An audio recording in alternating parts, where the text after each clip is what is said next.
Hey, welcome back to the podcast. I am so excited to have my friend Todd Herman on the show for the second time. First time in San Diego, almost, 17, 18 months ago. We met through a mutual friend. And you know, when you meet someone and you start a conversation, you begin to engage and you kind of say to yourself, like, either no, yes, or extreme yes. Todd was an extreme yes, right? Just everything about his story, his background, his openness, his transparency, also his intellect and his ability to cut like a freaking knife through the noise and the BS to help people be more productive. For me, just, instant fast friends and just his message is such a gift. You probably by now read his book, The Alter Ego, an insanely great book packed with usable hacks to really unlock your potential.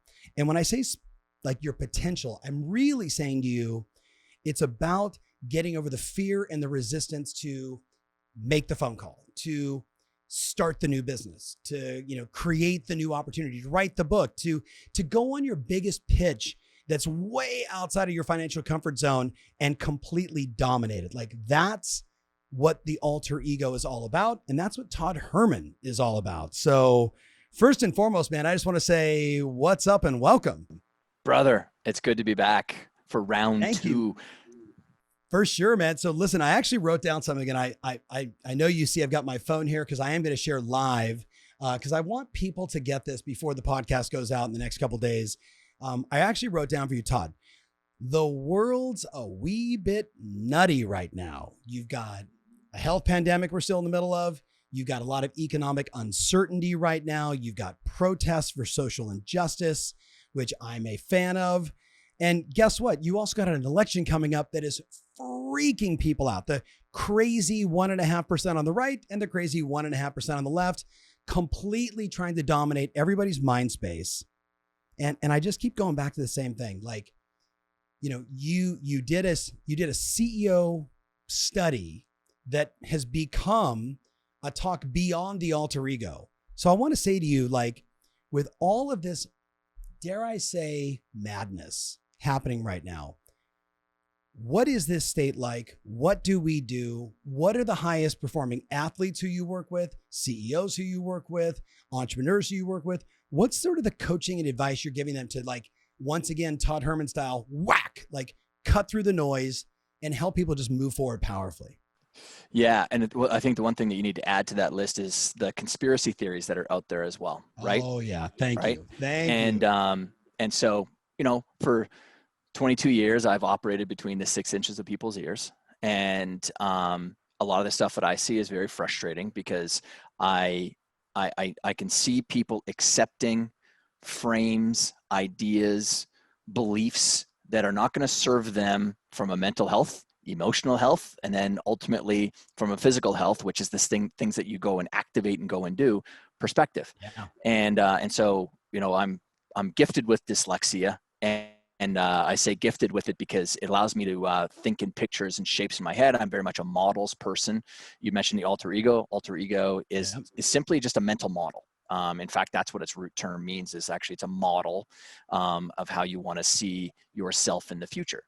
And so, yeah, you'd reference the CEO study. And we have 92 CEOs in this study around the world, ranging in revenue between 1.8 and 1.8 million and 1.1 billion dollars in total revenue. So big span.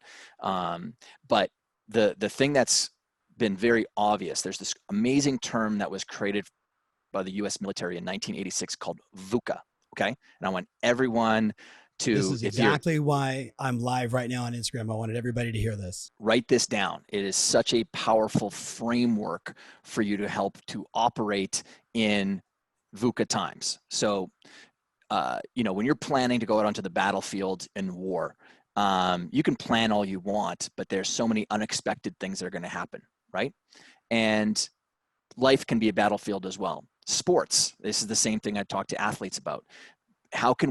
What does mental toughness actually look like? Well, VUCA stands for, it's an acronym, so the V stands for volatility, and that means the rate of change, okay? So volatility is the rate of change that you're experiencing. Uncertainty is the lack of clarity about the present. You're unclear about the present. That's uncertainty. When you're feeling uncertain, that's because you're just unclear about what's happening in the present. The C stands for complexity, and complexity is that there's multiple key decision factors. Complexity adds risk to things. And then the A stands for ambiguity, which is the lack of clarity about the meaning of an event. So when you think, go back to some of those things that you had named off. When you go to conspiracy theory stuff, there's so much ambiguity that people are just trying to find a thread in there that weaves together, because psychologically, it's mind screwing them right now, okay? And when you understand human nature, human behavior, some of these things that you see people falling into, like I've got some very good friends who I love dearly, who are kind of on this conspiracy theory train.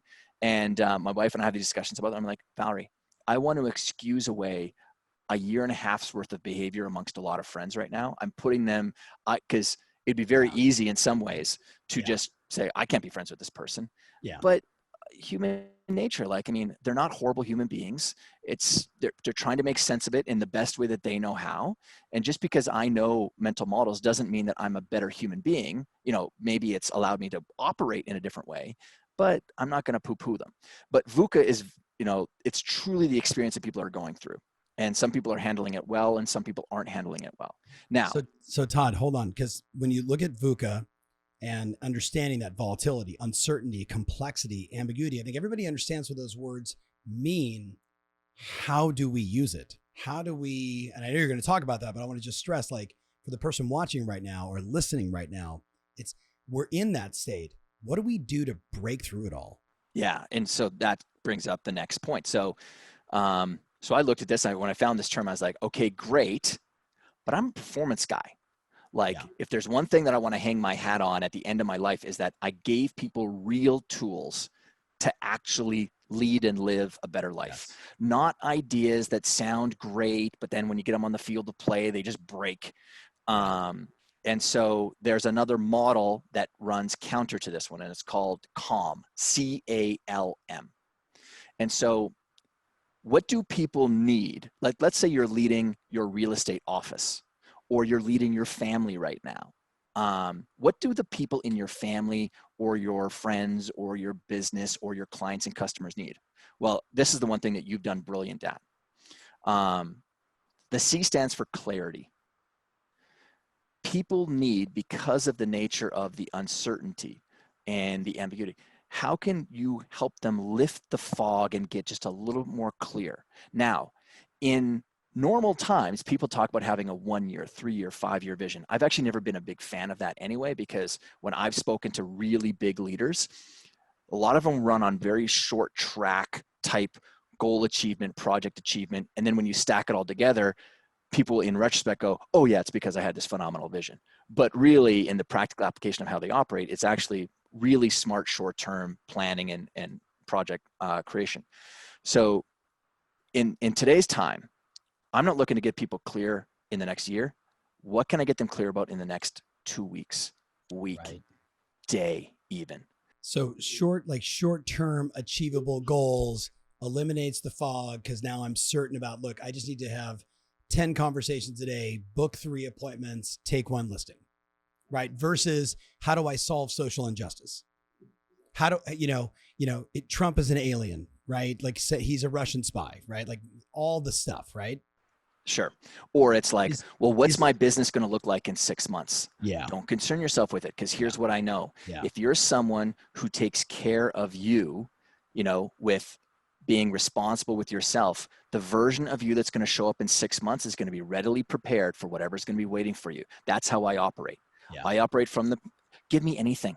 I don't care. Just feed it to me. Yeah. I am hungry for volatility. And it's when you own this shit, it doesn't own you anymore. And so it's like, seriously, this is all you've got? Because I've got way more in my tank. It's like, you're fighting the unbeatable fight. Yeah. You're fighting something you can't even wrap your hand. So all my friends that are listening or watching, whether you're live or with us on Instagram or wherever you are, you've heard me talk about data versus drama, right? And I say, Todd, look at the data every day. Look Look inside what, the multiple listing service to see what transactions are moving. Look at showing time. Look at all these different data points. And you and I both know right brain, emotion, need to have it, sensation. It's the reason I buy the house. It's the reason we're excited about the place in Kelowna. The left brain then says, I can afford it. This is how we're going to do it. This is how I'm going to make the move. This is how I'm going to do my life transition. You need to have both. But if you're stuck in the right brain, you don't have clarity. You have nothing but uncertainty. Yes. And am I on the same page? Totally. And what you just said is you just made my point basically at the end of this whole thing, which I'll wrap up. So clarity is help people get clarity, help them to make sense of it all. How do I do it? And what's one of the best ways? It's in the world of like, when you take ambiguous things, if you can put things into circles, triangles, and squares for people. Normally, when I'm drawing out this whole VUCA thing, I'm using an XY graph, but like shaping something for people is really powerful. Okay, so now we get clarity for them. And clarity can also just be, hey, do these 5 things today. Tomorrow, we're going to tackle tomorrow. Today, let's take care of your today. All right, so there's that. The A stands for assurance. Assurance. People need reassurance right now. And because the amazing thing about this current time that we're in is it's happening to everybody. Yes. We're all on the same boat, right? Yeah. Some people are at one end of the boat, and it's the part of the boat that's like sinking into the ocean. And there's other people that are at the top of the boat, and they're like, look at this, we're rising into the sky, right? Yeah. And so people can choose which end of the boat they want to be on. And it doesn't mean that the boat is sinking, because we're still going to be here 6 months from now. But the assurance is, that's why, I don't know about you, but inside of my groups, the amount of activity that happened once March hit just went way up. Right. Because people came in, they were very unclear about what they should be doing. They came in and the first thing they do is they go, it's not just happening to me, right? Yeah. They need reassurance right now that, it's not just them, it's an everybody thing right now. Yeah. Reassure them that it's going to be okay. And so that's why I've seen people losing right now in business because they become hyper emotional. Yes. They used to be a great leader in their space, became hyper emotional. They went into the conspiracy theory world. They went into the hating of Trump or hating of, the left or whatever. And they're losing people because the need is, people are looking for a prudential rock right now. Yes. They are looking for someone and something to anchor to. So you can be that person. Speak more logically, speak more clearly, speak more calmly, right? These are all actions that you can be doing. Even if you're out on a listing, if you're the realtor who's like normally super excited, I'm not saying to lose that, but at the same time, don't forget that the world that these people are going back into is volatile. And if your energy is just amped up, when their energy inside is amped up already, that's why you can get these mismatches. Yeah, that happen. Okay, so the third one is leadership. People need leadership right now. Okay, and so this is why I don't fault people who are reacting in some sort of a negative way. Maybe they haven't invested 30 years of their lives like we have at developing ourselves every single day. They haven't picked up the books. They haven't reached out to people. They haven't run a podcast. So people need leadership from someone. That going back to the prudential rock idea. How can you lead them? You lead them in this time by being very calm, by being very centered, by being very reasoned and measured. Conversely, like I said before, friends that have lost, I think, in their marketplace by being hyper emotional. I've seen people come out of nowhere who had no audience that started publishing amazing stuff on LinkedIn and elsewhere, all of a sudden gather hundreds of thousands of people in their tribe in no time flat. It even happened to me because I was one of the first people that had the coronavirus in America. All of the messaging at the end of February, beginning of March was that, people are dying. The hospitals in New York City are overwhelmed. I live in New York City. I saw it all happening, but I was sitting there going, I started with the worst flu of my life, and then it settled into my lungs, lasted 28 days, but I was working. I wasn't in a hospital bed. And so I pinged a friend in media and said, hey, I think this is a story that needs to get out there. And it wasn't going to benefit me, in my business, but I was like, this is just as a caretaker to, I think, the world, and we all should be. And that had, I think it's up to like 12 million shares. It happened in 3 weeks. For like the first 2 weeks of March, I was the #1 ranked thing on Google for coronavirus patient. because Yeah. people latch on to go, so many thank you messages. Yeah. But that's leadership. Like, how can you really bring more calm to people? And I want to stress on that because all my friends know, early in March, because we were watching, as you were, like, because of my former COO who was, born and raised in Beijing. So we were talking about it in December, January, February, and then watching it hit Italy and then hitting us in the US. We kept saying the great leaders talk about things as they are, not as you want it to be, not worse than it is, just talk about what is. And that's the sort of neutralizer, if you will, right? Don't make it worse. Don't make it better. Just keep it as it is. So I love that one. What's the M? The M stands for movement. Yeah. The people who are really struggling right now are people who are caught on the couch, who are just sitting there. They're watching the real estate happen around them and they're not getting involved. Because why? Well, I'm normally in the luxury marketplace, and maybe that marketplace isn't moving right now, but there's a massive movement happening over on the lower end side. And, you're so concerned about your brand or whatever, but it's like the people, again, in this study for the 92 CEOs, the people who are winning are the ones who have pivoted their products, the delivery of some of those products and services. Some of them have shifted their business model entirely to serve in a different way. So movement is key. So think about that for yourself. And are you taking action each day? Simple actions, getting clear about what needs to happen today. Don't think 3 weeks out into the future. Don't do that to yourself. So much is going to be happening. We're still going to be living through super volatile times and uncertainty because we're in such a toxic election year right now. And then how can you create movement for other people? How can you give them action steps for other people? What can you give people that's tactically good? Like, that's why I'm excited about the book that you've got coming out. And you and I jammed on the name when we had yourself and me and Nir Ayel, another brilliant author. We're jamming together in New York back in February on all this. And so movement, how can you create action for people, inspire people to take action but give people like simple steps. Don't talk about big strategy right now. Talk about tactically, this is what we can do. So that is the antidote right now.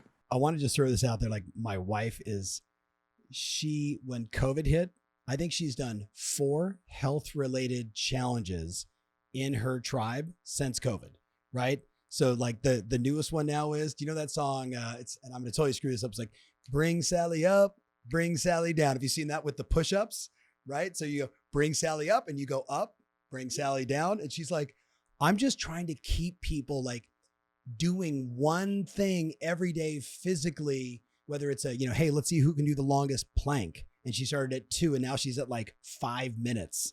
And I'm like, 5 minutes? Like, I don't have 5 minutes to do a plank, which is just not true. I just couldn't do a 5-minute plank. But you know what I mean? Like, so I'm with you. Like, I want the listener to think it's not just, can I get people to buy and sell real estate? It's, can you challenge your tribe to just do one thing? Let's all clean out our garages this weekend. Let's all do, a walk next weekend. It's getting people in action, in motion, right? Like Deepak Chopra, a million years ago when I interviewed him, he's like, it's, if you move, you get the mind moving also. If you're just sitting there, your mind it's going to get stuck in the muck. It's going to get stuck in the rut. So VUCA and calm. Any closing thoughts on that? Because, I want to dig deep into the 90-day year. I want to go into the alter ego, but I'm going to sign off on our friends on Instagram. Closing thoughts on this before I kill it on Instagram. Yeah. I mean, just don't forget how much control you have over the providence of your own life. There's a lot of stuff that's completely uncontrollable that's out there. But if you truly do take on the attitude of, is that all you've got? Is that all you've got? Like, give it to me. Some of us have been through some extraordinarily tough things in our life, but still you're here. Tough times breed capabilities, and which is the title of my upcoming book. And capabilities is CAPE dash abilities. The heroic version of you is born in the fires of hell, going through really hard times. And so there are people right now that are being forged in these tough times. And, I'm excited to see who comes out the other side, and same thing in your community, and ping me and tag me on social media with, whatever your favorite takeaway was from our conversation today. Love it. The heroic version of you is born in hell, in tough times, in struggle, in peril. Absolutely. You gotta, if you constantly avoid the fires, you're never going to find out just what you're forged with. I can hear David Goggins like screaming at me right now. Just keep running, man. Keep running. Right? Yeah. All right. So really fast for all my friends that are watching live on Instagram. And if you're listening to the podcast later, I still got love for you, but we're just testing something here. I have 5 copies of Todd's children's book, which I freaking love. I bought so many of them. I've given them out to everyone I love, called My Super Me for Kids. Right. And I've got 5 copies of The Alter Ego, putting it around here on my Instagram. So here's my challenge for you. I want you to follow Todd. I want you to tag me right here live with 4 people you know that you think I don't know. 4 people that would dig this message. 4 people that if they got this, they'd be like, oh, you know, I always knew I loved Sandy, but now she's tagged me into this. And boy, that was a really interesting message. I've never met Todd Herman before. I've never met Tom Ferry. So we're going to do the first 10 people that do it. I'm sending you either a kid's book or the Alter Ego book. So I'm signing off from Instagram. You guys got to do it now. We'll see you in a bit. So Todd, back to the regular podcast. So I want to talk Alter Ego first. You know, having spent time with you, having, you know, read this book, listened to multiple podcasts on it. I'd like you to explain for the people that are maybe new to it, what was the origin of the Alter Ego, maybe for the person that doesn't know your work. And then I want to know kind of Alter Ego 2.0. What are the 4 things I have to do? And then what are the hacks you've learned since releasing this to the world and having a lot of people use your work? Yeah. So yeah, we had that conversation literally the day before. So we talked on Monday, February 4th, 2019, in San Diego, right after your event. And the book came out the following day. So the origin of the Alter Ego, well, the concept itself, I didn't create it and invent it. It was first voiced by Cicero, the Roman statesman and philosopher, back in 44 BC, in a letter to a friend about basically being successful in life. And the Alter Ego's root means the other I, or trusted friend within. Okay. Mm-hmm.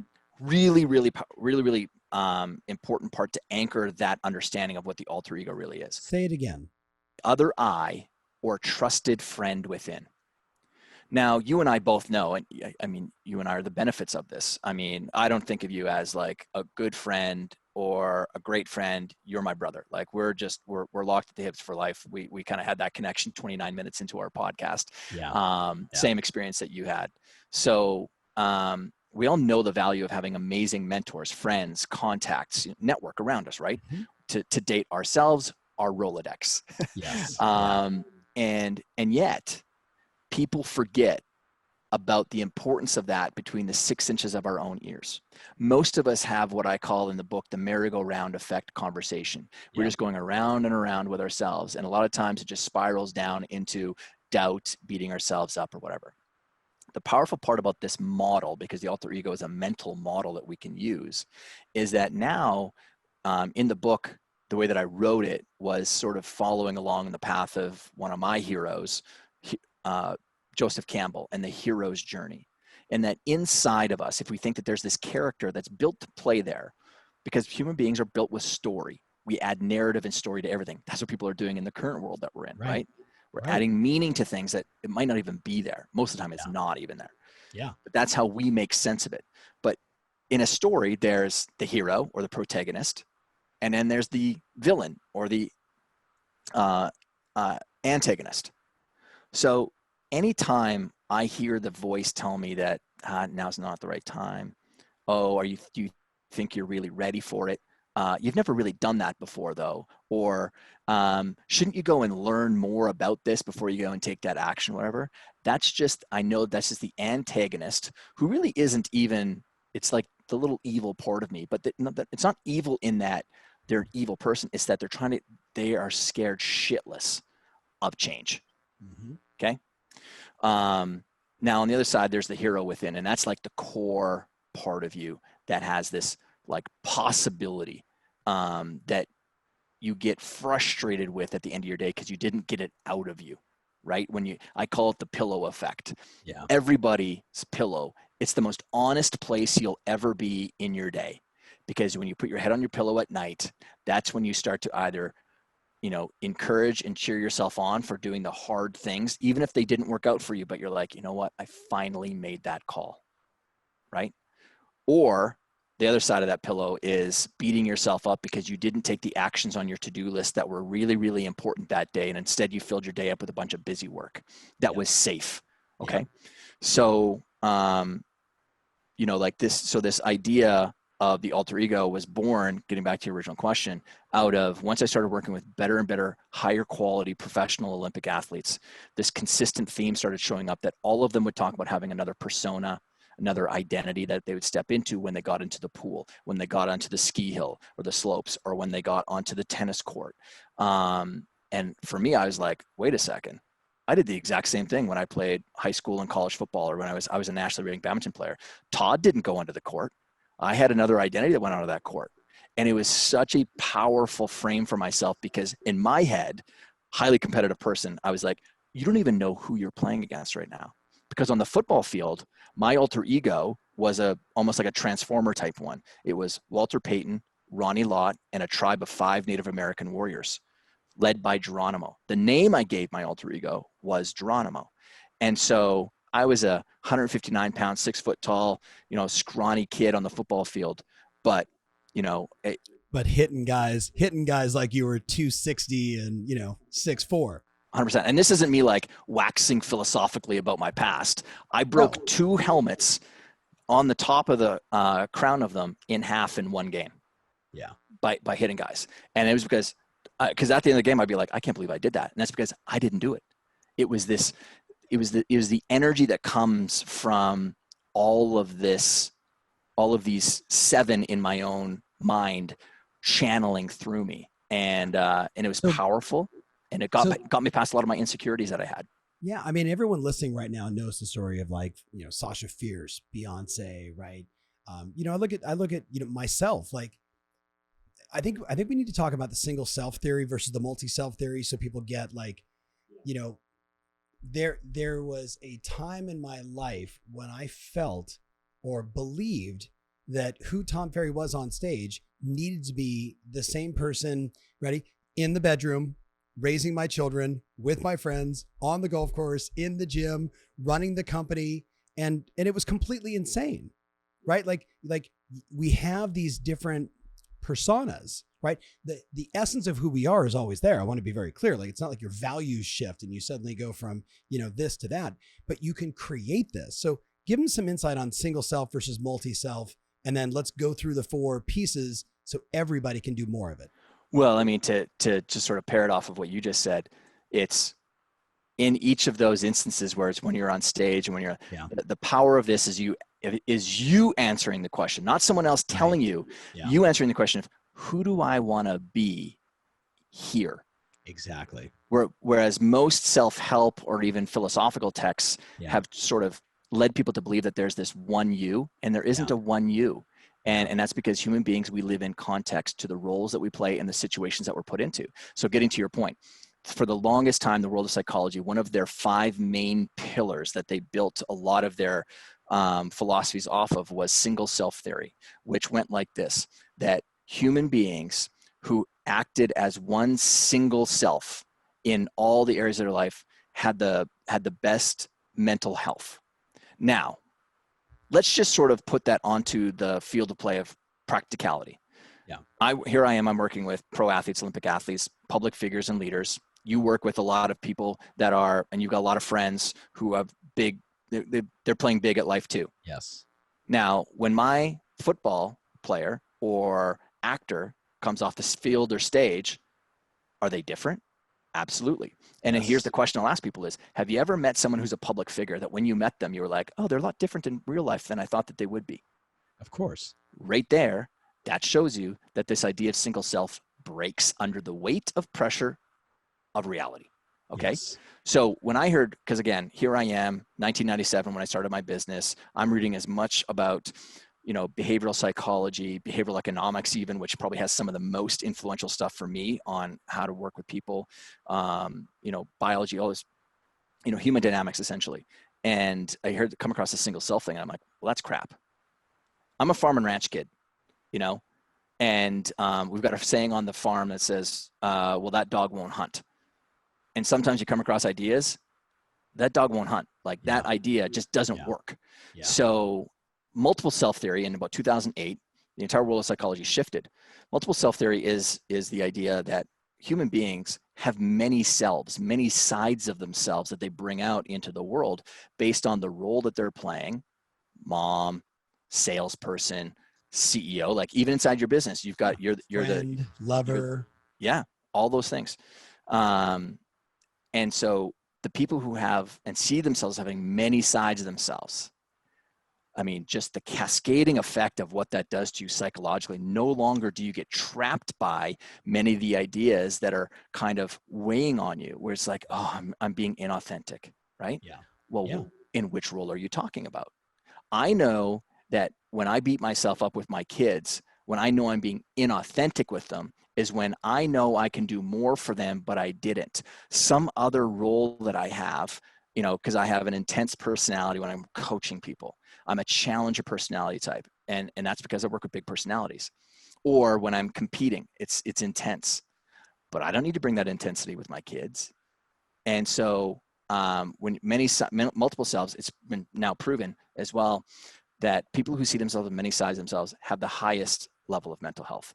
So lowest rates of depression, anxiety and stress disorders, just an overall quality mental health. And now why is this so important? Why do I talk about this in the book? And that's because when you're pursuing a new role in life, when you're trying to break through old habits and behaviors, or you're pursuing something that's challenging, I care about speed. How fast can I get you through that sort of inertia phase that's going to keep you down? And the fastest way is to anchor you to a mental model in your mind of an alter ego, of someone or something that you admire or like or aspire to morph into. And when you anchor yourself to that alter ego, it allows you to unshackle from your old past narrative about what you think you can and cannot do, or unshackle from traumas that might be there of what you think you can and cannot do, and tap into the qualities, the attributes of something that you know is within you. And you're simply using a model of someone and something else. Kobe Bryant, your friend, did that with the Black Mamba when he was going through challenging times, right? He felt like his world was crashing around him, that he was losing what he said his edge was. Really, when I chatted with him, it was the identity. He was losing his identity of what he thought he was on the court. And he saw Kill Bill, the movie, and there's one scene with the Black Mamba, and boom, that's when it's up. He's like, that's what I'm going to take out on the court. Yep. Because what do Black Mambas do? Well, they sure as hell don't care about what everyone else is thinking about them. Right. Right? They only strike. That's it. And that's what helped him get through that phase. I got truth bumps as you're saying that story, because I had many dialogues with him about that. So yeah, 1000%. So how do they create it? How do they, like, everyone listening right now is like, okay, like, you know, like the left brain logic is saying, I get it. But I think we almost need to move into like the quasi right brain with sort of the, here's the 4 points. And then here's sort of the fun of it, because what I love about your work, even when we did this in New York City with our Team Plus clients, right? And, you know, props, which I don't want to give too many of the points away, you could see them like, yeah. And then when you spoke in January at the Elite and watching people send me photos afterwards in full blown costume, making phone calls and crushing it. I'm giving some of it away here, but like, I want to get into that stuff. So their brain's like, yeah. And then we still got to get through the 90-day year. Well, listen, one of my favorite, so I've done so many speeches this last, you know, year and a half on the book, and, you know, tons of podcasts and media and, you know, on the Today Show and CBS Sports and stuff. But still, of course, you always have to trump everybody. Your event, I'm speaking at Elite in January. Yeah. And one of the most polished, professional looking dudes walks up to me. And this is where there's a crowd. You and I are both doing some Q&A with people. Front. Yep. And he opens up his breast jacket of his coat and he pulls out Dumbledore's magic wand. Yeah. Yep. And it's just, even looking at the faces of the people around, because he was a very, very successful guy. Yeah. And what I love about this is, and especially circumstances like that, is the people that are maybe just starting out, they have this perception of professionalism and stoicism that they think they have to act through, that everyone else that's at the professional level is doing.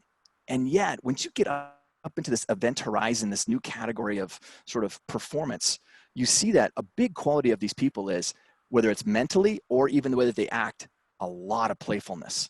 Yeah. Because the pressure as you rise through is so stiff that if you don't, you're going to break, or your mind is going to break under the pressure and the weight of it. And so when he pulled it out, I mean, I don't think I've given a guy a bigger high five, slap, and a hug ever than that when he told the story about what that one means to him and how he uses it in specific ways.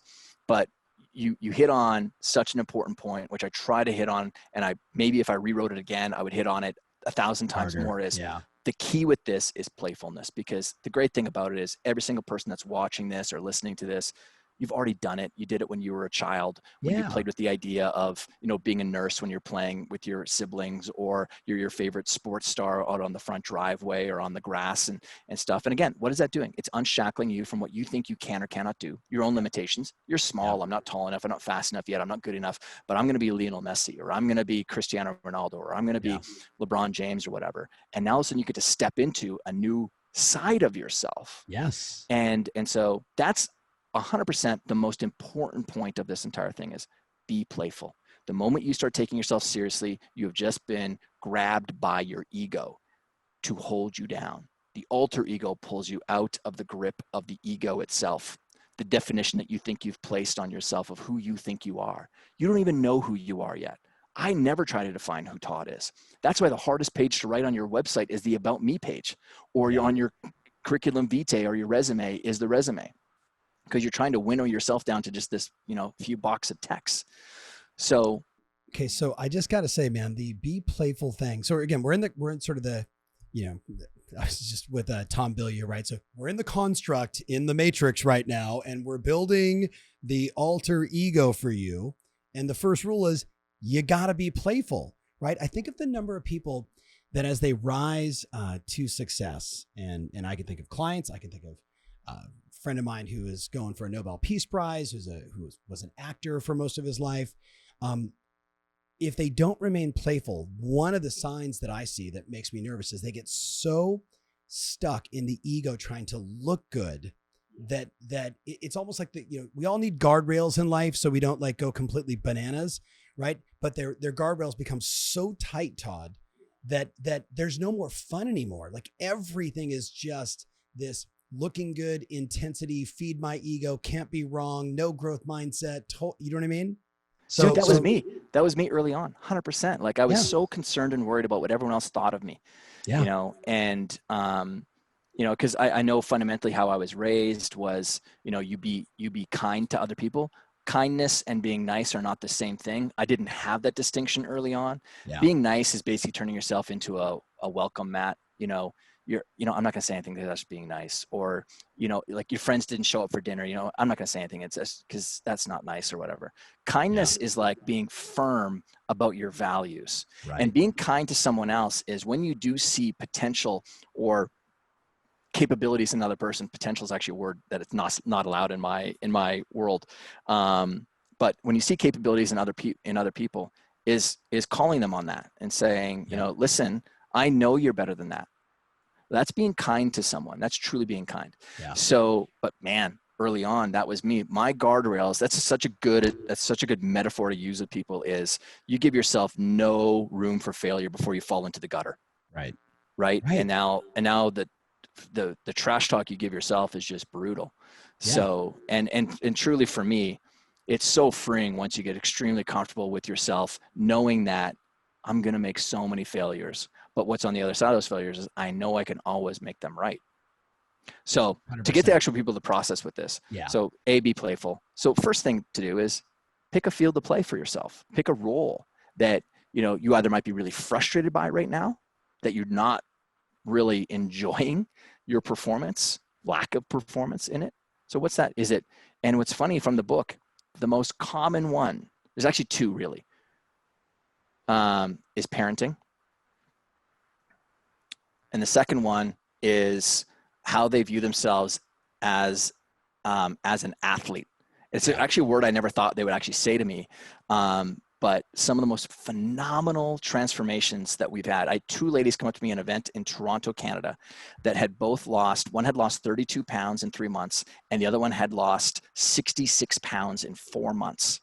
And they said, I created an alter ego that loved working out. Both of them had never worked out in the day in their life, never had worked out. That's beautiful. And from a standing start to 3 months later, lost all this weight, transformed. One lady, she's actually a professional speaker, transformed her entire speaking career because she said, Todd, I was able to be me on stage now. I was comfortable in my own skin. I wasn't comfortable, but and again, I didn't really prescribe this in the book, but they created athletes, the athlete identity. So the athlete in them loved working out, loved waking up in the morning and doing 6 a.m. things.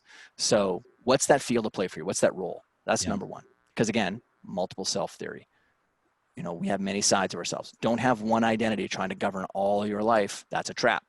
And don't list out 17 different categories of your life right now and create, you know, each one of those, and like slow down, do it with one or two, right? 100%. Yeah. And they typically fall into two categories. One, where you want to have more fun with. Yes. Okay. Number two, one that you're avoiding and you won't admit to yourself is the one that you need to go after because there's too much perceived struggle and pain in it. That could be the one where the version of you on the other side is someone that you are going to be extremely grateful to meet. I love that. So field of play, right? Pick the field of play. And now it's just simply, we're not going to go into all of the different demons that someone has, but just what are some of the things that are frustrating you about the way that you're showing up right now? Yeah. Or the way that you're not showing up. You know, I'm too timid. Like if I go back to me, when I first started my business, I was insecure, I lacked confidence, and I was not decisive by any stretch of the imagination. I was waffling, dispersing energy in a million different directions, wasn't staying focused. And so then the flip of that. So if you just put down 3 adjectives, 3 verbs of the way that you're showing up, just something simple like that. Or you could write down a whole bunch and then circle the ones that you think are the most relevant. And in the book, I have an exercise for that. Now, what's the flip of that? How do you want to be showing up? Right. Or another way of asking it, and this is where the alter ego starts to be born inside, is who is someone or what is something? Because it's not just people, it's animals as well, or inanimate objects. Jerome the Bus Bettis. Right. That was his alter ego. Truly, when you unpacked it with him, he wanted to carry the team on his back. He loved that sense of responsibility. Okay. So what already represents the qualities that you would like to be, you know, showing up with on that field? So for an example, when I was going through this as being a new dad, now I've got a 7-year-old, a 6-year-old. Sophie's 6 in a couple days. Crazy. And then Charlie is 3. And I was like, well, I loved my dad's sense of character. Like he's one of those people who he never talked about how to lead life. He showed you in his actions. Okay. Yeah. And then, because I'm a challenger in my business, and again, we flex that muscle all day long. It's so easy for us to just stay in that identity, right? You had talked about it before, like the Tom Ferry on stage has to be the same guy across all these different fields. Yeah. And again, that's the trap. But again, it's natural. When you flex a muscle all day long, of course, it's going to be built up inside of the context of your own mind. And so if I need to unchain Challenger Todd, leave him at the desk or leave him on the field, when I go home, I want to be way more like Mr. Rogers around my kids. I want to be fun, playful, patient, kind, soft-spoken with them. And now get on the ground with them. Totally. You know what I mean? Yeah. Exactly. Yes. And so that's the model in my own mind. Now, am I trying to be a second-rate Mr. Rogers? Of course not, because I'm going to still bring my Toddness to it. But man, it creates this great anchor for me of how to show up, especially when times are tough. And it gets you to just one of the simple questions is, how would Mr. Rogers handle this? How would my dad handle this if I'm lost in my own thoughts, kind of thing, right? And we do that. Yeah. So again, this is bringing the power of the tribe between the 6 inches of your own ears. And so, you can either ask, do the flip of what are the adjectives that you didn't like? What are the flip of those? Or who is it that something that you already admire, or what that you already admire? And then what is it about them that you admire? So that's how I backed myself into how I wanted to show up, right? Yeah. And now you'd mentioned this before. Now we get into the creation phase of this, which is really fun. People forget the power of uniform. People forget the power even in their own life of some of the little artifacts that they have around them. You know, when a friend loses a pen, to you it's a pen. To them, it was the pen that their grandmother gave them. And it was the last time that she saw them, even though it was a crappy little blue Bic pen that can be bought for 18 cents at the dollar store, right? It doesn't matter. It was from my grandma. There was meaning attached to it. And this is where, you know, in the whole construct of this, be playful. Never forget, we are storytelling beings. For your idea to get out onto the field of play of action, so the mental to get out onto the field of play of the physical, it has to walk across the bridge of emotion. And so how we activate this other self within, this other, you know, inspired by the alter ego, is dependent upon your emotional engagement and attachment to it. That's why I can't, it would be great if I could say, here's the 5 alter egos to have, grab them off the shelf, implement. Yeah. No, it's dependent upon your own experience, who you like, who you're drawn to, what you're drawn to. And so this is where be playful, because oftentimes the very first source of inspiration isn't the one that you're going to stay with for the journey for yourself. So have fun with it. And the most common category, ironically, out of all the categories that are there, is grandmothers. And Really? why is that? Because grandmothers already hold a space in some people's, not everyone's head. Not everyone has the greatest grandmother, but or grandfather, whatever, but already holds an emotional space in your head. And this is the key with it all. This is why the book's called The Alter Ego Effect, which was, what is the effect that an alter ego has?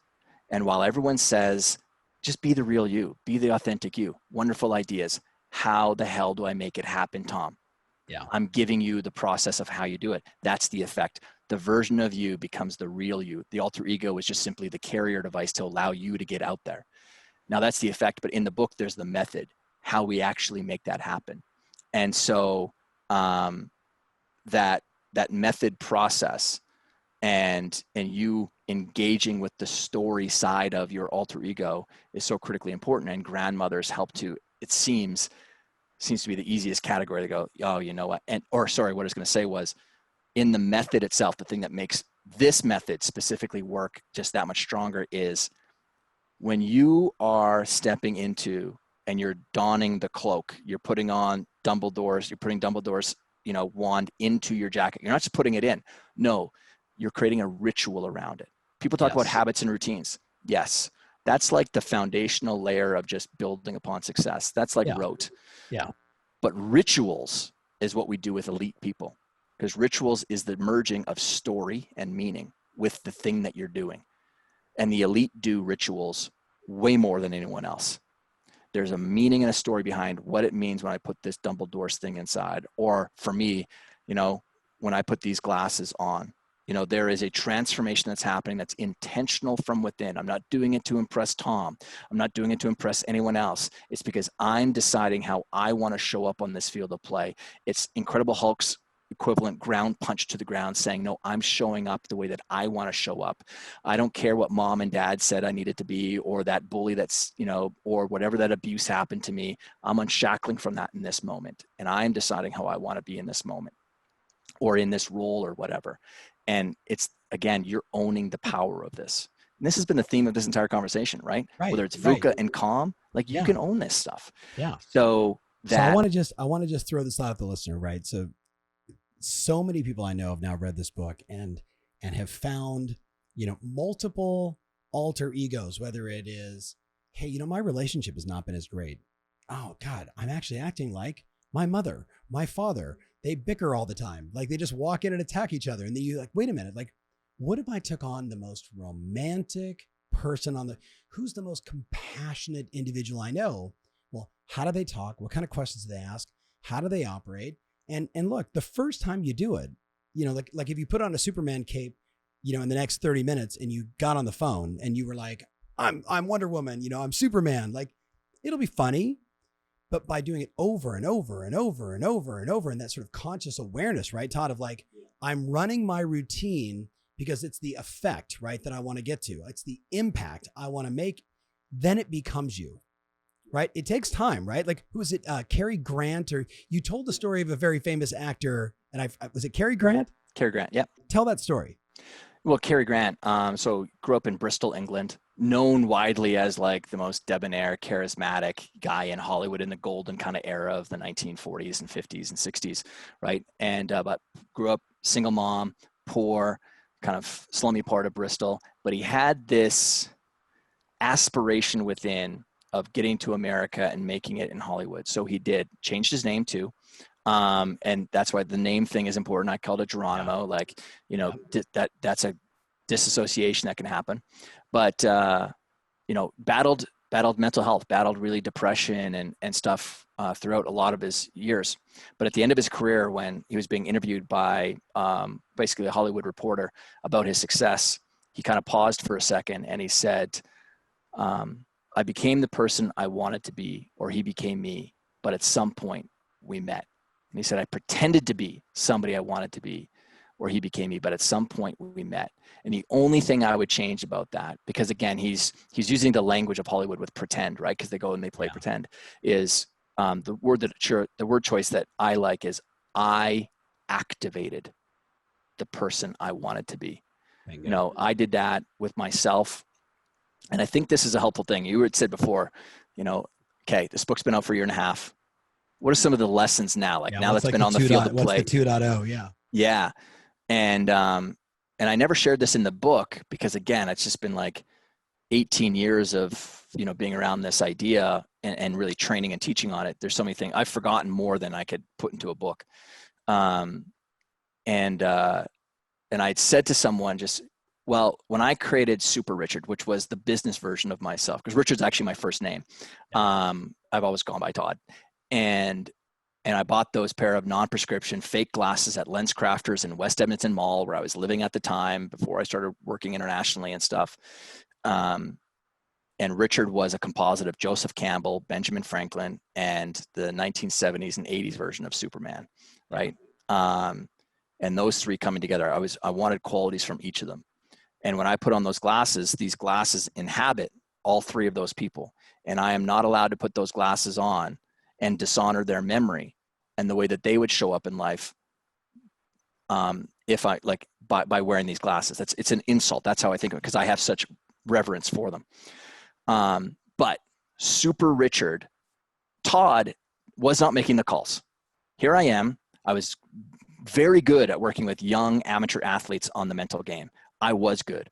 And it wasn't that I was really good because I had amazing knowledge. It's because I cared more than other people. And that's where you can win in life over some people who've got, you know, 20 years of advanced experience than you, is you can out-care them in the beginning. Yeah. So I out-cared everybody else when it came to, and I was only 21, 22, 23 at the time. I out-cared everybody. And to this day, that's actually number one value. We out-care everybody. Everybody is in all caps. You can try and compete with me on a whole bunch of other categories, but you will not outcare me. It's impossible for you to even try. You will die on that hill because it is too high for you to climb, right? It's like what Will Smith says, I will die on the treadmill, okay? And that's born out of some of the hell that I went through as a kid, sure. Okay? The fire. So, but Todd was so good at the delivery side of his business, but he would not pick up the phone to book the workshops, to make the calls or anything, too scared of rejection. Super Richard, this is the key. This was the big learning in the last year and a half of saying it. Super Richard became the advocate for Todd.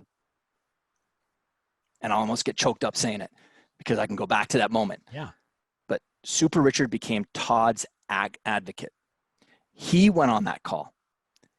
And he loved Todd so much that he was going to make as many phone calls as he needed to make to book the workshops, book the speeches, because that was my method, like yours was, of getting my training business out there in front of people. Never worried about rejection, never worried about resistance, just did the calls. And so he went from being indecisive, not articulate and lacked confidence or insecure to confident, articulate, and decisive. And that's the way that I showed up. And then 6 months later, I told a story on your show too before, but it's relevant to this particular conversation. I just booked 2 big workshops for myself, hung up the phone. This is when you actually hung up the phone back in the day, ding. And my glasses were sitting on the desk. I had that exact same experience that Cary Grant talked about, is I became the person that I wanted to be, right? And that's where another kind of shockwave came through me. I'm like, wait a second. This is how I can constantly reinvent myself over and over and over and over and over again. So I can tell you, I was 24 years old. I can take you to the exact freaking type of IKEA desk that I was sitting at. A light beach colored one that you used to buy. That was $99 at IKEA. And that's where the big epiphany came for me. And that's what I've done for the rest of my life, is that. I think everybody listening, there's so many little just like subtle great points in there. Like, you know, what if your name is Maria and you had Wonder Woman as an advocate who loved you, who would make phone calls on your behalf, and you stepped into that role, right? Just as just a simple, great sort of visual example. And then, yeah, like the other thing that's going through my head, Todd, is I constantly will say to people, man, that's like the Chuck Berry syndrome. And they're like, what are you talking about? I'm like, Chuck Berry had this one identity on stage, and he did it for like 65 years. The problem is you don't evolve. You like, the reason why I'm such a huge fan of David Bowie, right, is Bowie just kept creating new alter egos along. Folky long hair hippie Bowie isn't working out. Ziggy Stardust, right? Aladdin Insane, the Thin White Duke. Like, he just kept. Madonna talked about, hey, I modeled what Bowie was doing, right? I mean, like, that kind of thinking for us, as you're listening to this, like, it basically means, hey, you're awesome where you are. You're just too good to stay there. What is the next evolution of you? And then what is that alter ego? What is that model? Like we talk about all the time, like, who are you modeling? Who are your role models? What are you taking from them? It's the alter ego. It's the same thing. So, dude, that's a quotable right there. What you just said, you're awesome the way would you say you're awesome the way you are? Yes. You're just too good to stay there. You're just too good to stay there. Yeah. So look at Hull. I gotta go up to the clouds and say, that's Bill Mitchell, my mentor, who passed away a couple of years ago. He would say to me at like 25, when I was like, I got a house on the beach, I got a house in the desert, like, I'm as good as I could be. I didn't say that, but you're like, I'm the king of the world. And he's like, partner, like, you're really good where you are. You're just way too good to stay there. Keep stretching, man. Keep growing. Keep getting better. Great job at hitting milestone 1. Exactly. You're at first base, brother. Yeah, let's see how many more milestones you can get to. Yeah. And by the way, this isn't to like get people caught up in, because one of the really kind of toxic things that even I've had to deal with is the striving personality, the striving person, where you're never content. Not about being content, but you're never like grateful or thankful for where you are. And it's funny because a very good friend of mine, who's just a super smart wealth guy, I should actually connect you with. He'd be a really good interview. Garrett Gunderson, great speaker. He's actually started a stand-up career for himself too. We were both on this panel speaking on the weekend, virtual event, and he said something that was like, that struck a chord with the 70 really high achieving people that were on the call, all entrepreneurs, where he said, in my entire years of helping people with building wealth for themselves and money psychology, is it all comes down to one thing: love. And just the way that he started to unpack what that meant is, listen, like, if you fundamentally don't love yourself, then the striving is going to eat you alive. And I mean, that's why, my company is about peak performance. Peak performance is not only do you get to hit those milestones, but you're really enjoying the process along the way. And a lot of that has to come down to the psychological meaning that you're putting on the struggle and the challenges that are there. Like, that's why for me, the big shift, and that's why I say it over and over again, is like, no, is that all you've got? Like, my most viral Instagram post I've ever had was when I talked about morning routines. And I said, when I wake up in the morning, everyone else talks about, I drink a glass of water, brush my teeth, 20 minutes of meditation, or whatever it might be for them, right? And I'm like, I don't care about any of that stuff. What I care about is once I'm consciously aware that I'm going to be awake now, is the very first thought in my head. And it's not even a thought, it's a sound and it's a voice. And it says, come and get me. Fear cannot hit a moving target. Yeah. You can't. And then my feet hit the floor. I got to put that ground punch between the 6 inches of my ears, because if I don't, then I can easily let the messaging from the outside world come in, and I could easily fall prey to the conspiracy theories that might be out there or whatever. Yeah. But it's 100% owning that psychology. Come and get me. Man, you need a t-shirt that says come and get me. Oh, I've got one. I've got hats coming too. Okay. You got to send me one of those. Okay. So man, we've covered a lot of ground, and as always, I could do this for hours. I know both of our schedules don't allow that. I want to talk about the 90-day. Why don't our schedules allow for us to have fun, amazing conversations where hopefully we're providing some value for other people?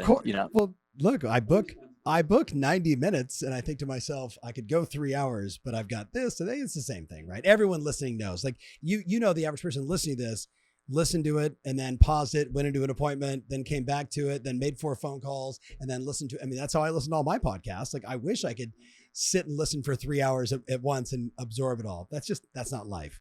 But that also brings up the point I want to drive home. And what I want you to talk about is the 90-day year, like doing a year's worth of productivity in 90 days. Everybody listen to that, right? And why that matters so much to our industry, Todd, and so many industries. There are people listening, but specifically my friends that are in the real estate side, right?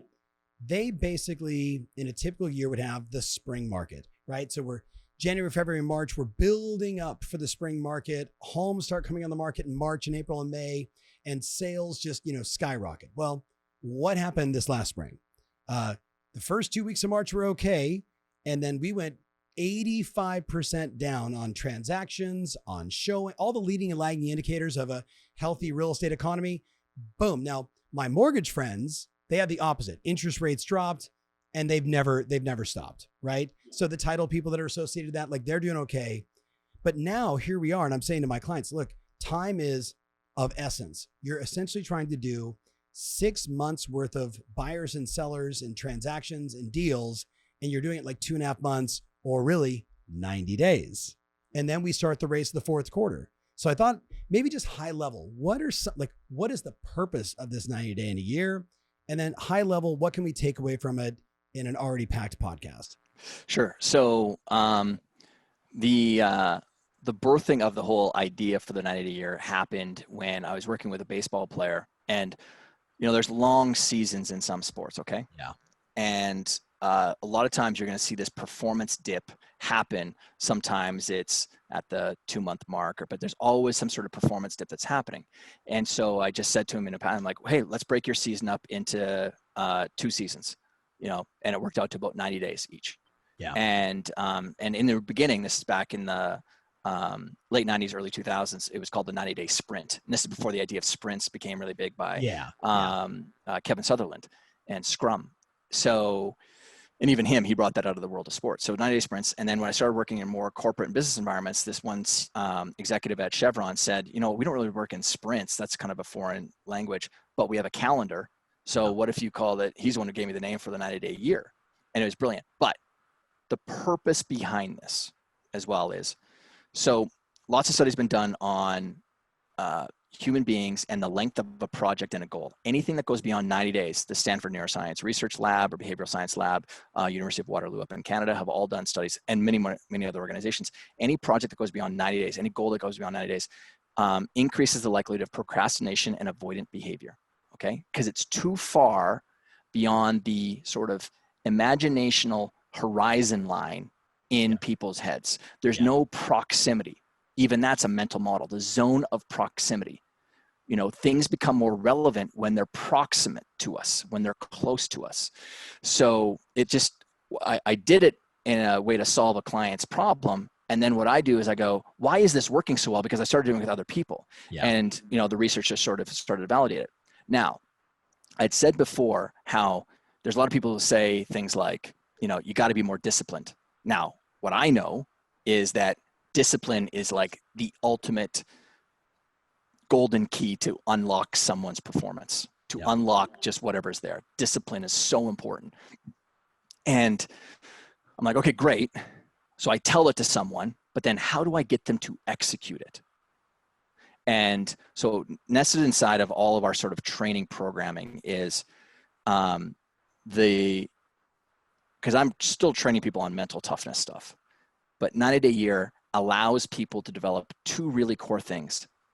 Discipline, because one of the core things in a 90-day year is you've got to have just one goal. There's only one goal allowed inside of your organization. Now, the moment is you've got one, so if you've got a larger organization, you've got one organizational goal. And then this is actually how you do it.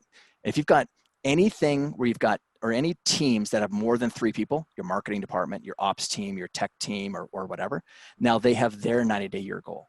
And this is how you create alignment. Once the organizational goal is set, how does your marketing team's goal align to that? Because we all know that alignment is how you truly start to optimize for performance. You don't get wasted energy. And I mean, those of us who've got, organizations, we all concern ourselves with, how well is the team actually performing? How much waste is there in our day with too many meetings, just meetings where nothing is happening, or projects that aren't going anywhere? So it's that idea of how disciplined can you be at having one goal? And most people who are entrepreneurial in nature or athletic in nature, athletes and entrepreneurs very, very much share the same psychology. They have a tough time with having one goal. Right. And that's how discipline on one thing. One thing, one goal. And then you might have multiple ways to get there, because then the next stack of it is, well, what projects are you choosing to do to hit that one goal? Now that's where you're getting an inordinate amount of performance from your organization, because a lot of times people have projects that are going off in multiple different directions, but they're not solving for the big issues and needs of their business right now. They're solving tomorrow goals, not today goals, not today needs. And okay, hold on. That's a super important distinction for all my friends out there that for whatever reason, you sometimes mute out when I say, make your calls. Make your call, because make your calls is today. Reaching out to a past client, following up on a lead, booking an appointment, right? Versus well, what's the marketing plan that I could incorporate tomorrow that would guarantee me future listings forever? Like, that's what you're talking about. And it doesn't mean we don't do both, but if you don't do the first one and solve immediacy, like I need a client tomorrow, I need a customer today, I need an appointment now to get a signed contract, quickly. If you don't do that, everything else is a waste. Am I hearing that the right way? Yeah, that's definitely one way of that's a way of looking at it. Like, but it's also recognize what field of play that you're on. I keep on coming back to people. So most people are playing a game that's not built for their field right now. You're playing the game of someone who's at a different level than you. No. Take care of your level's game so that you can rise to the next level, right? Like, people are kicking the soccer ball around based on what they're seeing on that field over there, and yet the nets on your field are over on the other side, right?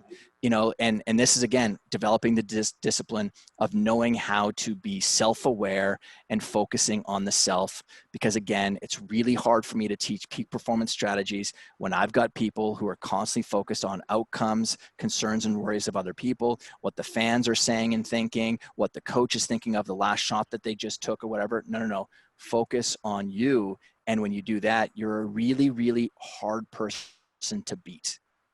You're really hard to beat. It's hard to trash talk with you on the field because it doesn't matter. Like, for as much as I'm an extrovert, you're an extrovert. When I'm playing sport, I don't say much at all, especially competitive sport. I love being the silent killer out onto the field. Like, you can say whatever you want. The only piece of trash talk that I had when I played football was when I lined up across from you. I did this in every single game I played in. I was like, oh, those are interesting shoes. A little doubt drop. Okay, just for the record, I'm the exact opposite. If we ever play pickleball sometime, I trash talk the entire time. Ping pong, pickleball, tennis. I mean, like, it doesn't even matter. Like, what cards, working on the puzzle with my mother-in-law. I trash talk my 93-year-old mother-in-law while we play puzzle together. Like I'm like, hey, I put five pieces in. You've only put one. Like, what's going on? Like, right? Yeah. What She's does like, this shut say? up, Tom. What does this say about the larger you? Like, have you played small at life your entire life? That's So, exactly how you want to talk to your grandma. right. Yeah. No. It's my mother-in-law. I love her dearly. Like, Lola, if you're listening right now, you know I love you. So if discipline is, you said there's basically two keys to the 90-day in a year, right? Discipline and focus, right? So what's one thing beyond setting that one goal, like for the next 90 days? Like, here's the outcome we're trying to get to, making this up, $100,000 in gross commission income in the next 90 days, right? Like everybody on the line can relate to that. Or I want to go on a 100 appointments in the next 90 days. And whatever the result is, and everyone knows the results would be bananas. Even the 100 appointments in 100 days, that is too controllable on your side. Your outcome goal needs to have elements of uncontrollability into it, because so it makes it an outcome goal. You don't have control over it. Okay. So the outcome goal is, so if you said that to me, you want to have going 100 appointments in 100 days, that's so that you earn, $250,000 in commissions. Okay. So that becomes the goal. Got it. Now it's, you get down to the, and I keep on using my hands on the video, but if you think of like a pyramid, at the very top is the outcome goal. Then there's a line that separates it from the category below it, which is what we call performance targets or performance goals. And those are, what are the things that you're going to improve? Performance goals are improvement goals, improvement targets. They're essentially the strategy and the projects that you're putting in place. So I'm going to improve going on, right now I'm going on 3 appointments every 100 days. I'm going to go to 100 appointments. And that's where that goes. And then in the very bottom part is the complete controllable section, which is the process. It answers 4 questions.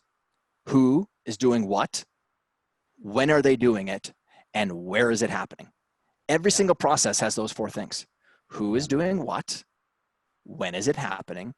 And where? So I'm communicating with my team. I'm adding 1. And what will you measure? Mm-hmm. Right? Yeah. Well, I mean, even in the act of doing that creates basically the measurement.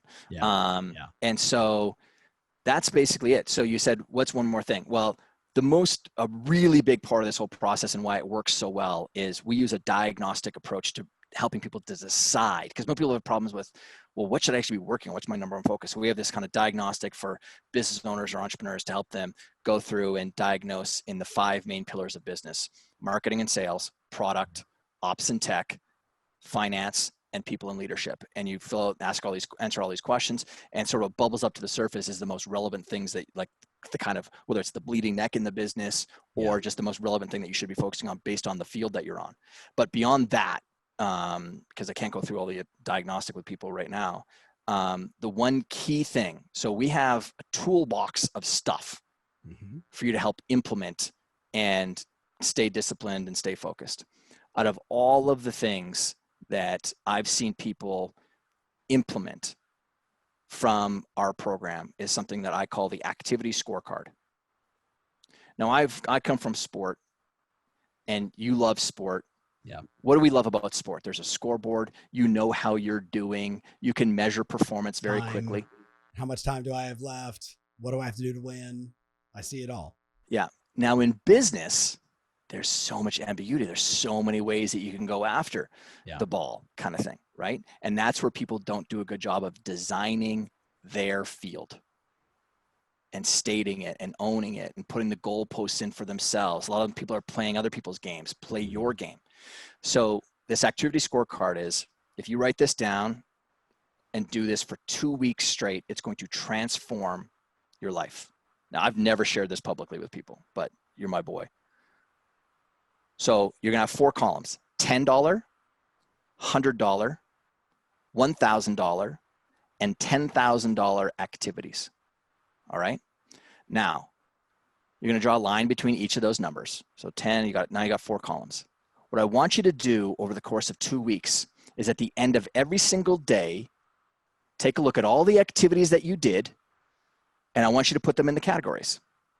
$10 activities, here's how you classify them. Can you pay someone else $10 an hour to go do that? Administrative stuff, operational things, sometimes financial things are oftentimes go there. And this is the busy work that you get frustrated with. Where you're like, why are you doing that? Yeah. You're not getting on. The $100 activities are more highly skilled activities. Graphic design work, legal work can fall in there. Even some marketing work can start falling in here. If you notice, if you put a hard line, if you kind of make the line between 100 and 1,000 a little bit thicker, Tom, you'll see that the left side of 10 and 100 is sort of like what we call like the red side of the ledger. A lot of times it's the operational administrative side of the business. And then on this side, this is like the growing side. Sales happens over here. Strategic development, the SOPs and the marketing campaigns get developed on this side. Bigger thinking stuff, okay? So now in $1,000 activities, that's a lot of times your sales stuff, the calls that you're making, right? And then $10,000 is like, for maybe you and I, strategic alliances, strategic partnerships, speaking on a stage. I know that if I go on stage, that's a $10,000 per hour activity. You know, it's going to definitely earn me more than that, but that's the category. Me developing a joint venture relationship, or, you putting money into and evaluating a possible business deal where you're investing in, crystal nose kind of thing, right? Yeah. Yeah, for all my friends listening, they know $10,000 is being on an appointment with a qualified buyer or seller, right? The $1,000 stuff is like follow up, making phone calls. It could be creating content for them because the content extends their brand. The 110 gets challenging for them. Mm-hmm. Well, getting challenging them for them how? Because it's what you could almost go 10,000, 10,000. You could almost cross out the 100. You know what I mean? For a lot of people listening. And for your professional marketplace, that's probably completely relevant then, right? Yeah. In the entrepreneurial space, if you're running a business, that those four categories sort of hold water really well. I've done it across so many, but you're exactly right. For a professional person like real estate agent, exactly right. But that's what I'll say. Just do that, because the most common experience that people make is, it's like I can't hide now. Yeah. Because you've just closed what I call a feedback loop, or what other people call a feedback loop too. You close the feedback loop of before you didn't put the white hot light of performance spotlight on your activities. And this is what it does. So when I started working with more professionals, entrepreneurs, executives, I was like, listen, like sports makes so much sense to me, but working with you guys is like, I just feel like you guys are hiding, like you're on the sideline somewhere. You like, where are you on the field? And that's where I was like, okay, let's start scoring people's activities, because our field of play is where? The calendar. Right. So when I'm working with people and mentoring people privately, like if I was working with you privately, here's what you would send me: your link to your Google Calendar. And now I have it on my calendar. And I'm going to, because you can share calendars with people. And then when I want to go check in on what Tom's week looks like, I just turn that on, turn mine off, and I see what your week is. And immediately it shows me where you're valuing your time. Right. And it's also going to predict for me where you're going to have growth and you're going to have challenges in the future. Because if you say you're the CEO of a business, but I don't see any team meetings or executive leadership meetings in the next 2 weeks, that shows me that you don't value the people side of your business very much right now. Yeah. Right. This is so it becomes a very, very easy diagnostic way of working with people.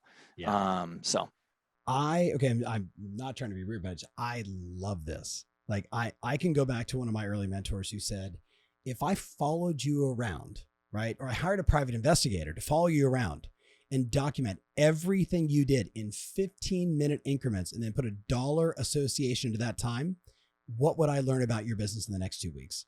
And it was just this visual of having this person like hiding around the corner as I was like, fuddling with things on my desk and, like scrolling through Instagram versus doing what I'm supposed to be doing. Right. Like the fear of it got me to say, I just got to like put it in my schedule, make sure it matters, put high value stuff inside there, leave some white space to think and to breathe and to take breaks and have flexibility. But man, high output stuff only, right? So like, I love this. Everyone listening, please do this assignment. What you just gave an example of, you just explained an alter ego. Yeah. someone else following you around, Yep. watching you. And, you know, that's how I view Mr. Rogers. He's standing there, he's Yep. watching me how I'm with his kids. And I've got this little bracelet on that says it honors Mr. Rogers and my dad. Yeah. And would he want me to be wearing that if that's what that meant? And if it doesn't, I got to take it off. I got to coach myself in that moment. So yeah, that's great. Okay. Totally random. How's the book sales going with the children's book? I freaking love We are it. selling that thing in bulk to organizations. I would imagine. You know, the biggest need right now in sort of the professional world, private, personal world has been definitely like mental toughness. Like I was saying to you maybe before, maybe it was actually on here. I said, I've never experienced more outreach. We're sort of well positioned to work with people right now based on our experience. But yeah, the children's book, the amount of adults that buy it and love it, but bulk orders from big organizations has been fun to watch. Pepsi bought like 25,000 or 20,000 copies or something like that from us. And so it's been awesome. I forget who I was interviewing. I got Brenda and Tristan here inside the room with me, and we were talking about like there's just so many people that are just weak right now, and a lot of that is just parents don't know how to instill mental toughness into their children. So when I saw this book, I was like, damn, because I got a 19 and 21-year-old. I'm like, this would have been really handy when they were 2 and 4. Like, you know, time will tell if my parenting strategies worked out. So far, so good. But I just recommend for everybody out there listening, check out the My Super Me book. It's the children's book. I'm sure you can find it on Todd's website or at Amazon. And if you haven't done the alter ego, it is so worth it just to go through. And like having gone through it twice, you know, the first time you read a book, you're like, yeah, that's really cool. Like, right. You hear some neat stuff and you kind of like, for me, I write in a lot of the books. Like that's when it's super meaningful for me. And my first copy, which I never got you to sign, I should have, it's got a bunch of those notes in it. But then when you go back through it the second time, we're in a different place, right? You're at a different level. Like reading this before COVID had a totally different impact than doing any of your work during COVID, right? Like how important was the alter ego in the midst of a pandemic when, you know, around, like for me personally, watching companies that the CEOs didn't know what to do, the companies were falling apart. And I'm like telling my team, we're going to be better through all of this. Safety first. Like I'm actually going right into my alter ego at the moment, like safety first, right? Control what we can control, move the business forward powerfully. Like that was all alter ego. I've never been through this before, right? But I could take all of the men and women that I've modeled my entire life around and said, how would they do it in this moment? Right. So I just am saying, if you've read it, read it again. And if you haven't, get this book immediately, especially for these times, not just for you, for the people that you love. So Todd, and you know what, even for me, like through the time, and I have a pretty healthy relationship with myself on the inside, but even going through, so I'm, you know, beyond having the coronavirus and being one of the first people to get it. I got it because I had an Achilles rupture from taking my kids into an American Ninja Warrior training, February the 15th. So I got the virus when I went into Mount Sinai Hospital to get the surgery done on my Achilles. So throughout this entire past 6 months, while I've been recovering from a coronavirus, because it's 50% damage to my lungs. My doctor said that your lungs look like someone who's been smoking for 25 to 30 years. Wow. That's created fatigue issues, lethargy, even brain fog as well. People don't talk about that very much in the media, about some of us who've had like really hard experiences, because mine lasted for 28 days, but I've also been like limping around on a, you know, ruptured Achilles, haven't been able to get a physiotherapy for it, but so what, Todd? Right. And so one of my inspirations for this part of the past 5 months experience was Kobe, just constantly in my, like, be a champion, be a champion, man. Like, there's always a choice that you have today, and you can be a champion as you deal with this. Like, who cares? No one cares that you've got a busted Achilles, Todd. Yeah. The moment when he ruptured his Achilles and then went back out and made the free throws, I was like, holy smokes. Like, you talk about a ground punch moment. Yeah. Yeah. And here's the thing, for the person listening right now, you have that in you. You have that in you. We're just trying to tap into it. We're trying to encourage the greatness within you to say, hey, who would I be at that level? And baby steps. Let's just start modeling that person or the image of those 2 or 3 people together, right? To just really achieve what is your true potential, your true greatness. So Todd, as we wrap it up, man, we're down to the wire. I got like 2 minutes and then I have to go into my next scheduled meeting. But as always, brother, I just want to say to you, thank you, man, for the work, for just who you are, how you show up for people. I'm the interviewer and I have like 7 or 8 pages of notes in front of me, right? So like I'm always playing that dual role. I'm learning, I'm listening, I'm asking, but I'm also taking notes like crazy. Where should they follow you? Can they reach out if they want to email you? Like what's the best way to reach Todd Herman? So toddherman.me is my sort of home base on the interwebs. And then, I'm active on Instagram and LinkedIn or Facebook, wherever you prefer to reach out. I mean, that's just the nature of the beast nowadays is I have to follow, or the team does at least, wherever people reach out. But yeah, absolutely ping me, and happy to, help in whatever way we can. Love it, man. So as we wrap it, I just want to say again, thank you, brother. And I'll talk to you, I'm sure, over the next couple of weeks. As I'm texting, I could give you a little update on my book. So for all my friends out there, make sure you follow Todd on all those different social channels. Check out the book. And then, hey, let me know. Give me some feedback on this podcast, whether you're, on any one of the podcasts, iTunes, wherever you are. Give us a comment, give us a like, give us a share. And then, let me know what your alter ego is. And then how did you activate it? Maybe post something on Instagram and tag Todd and I. We would both love that. All right. Thanks, brother. I appreciate you and appreciate your time. We're out.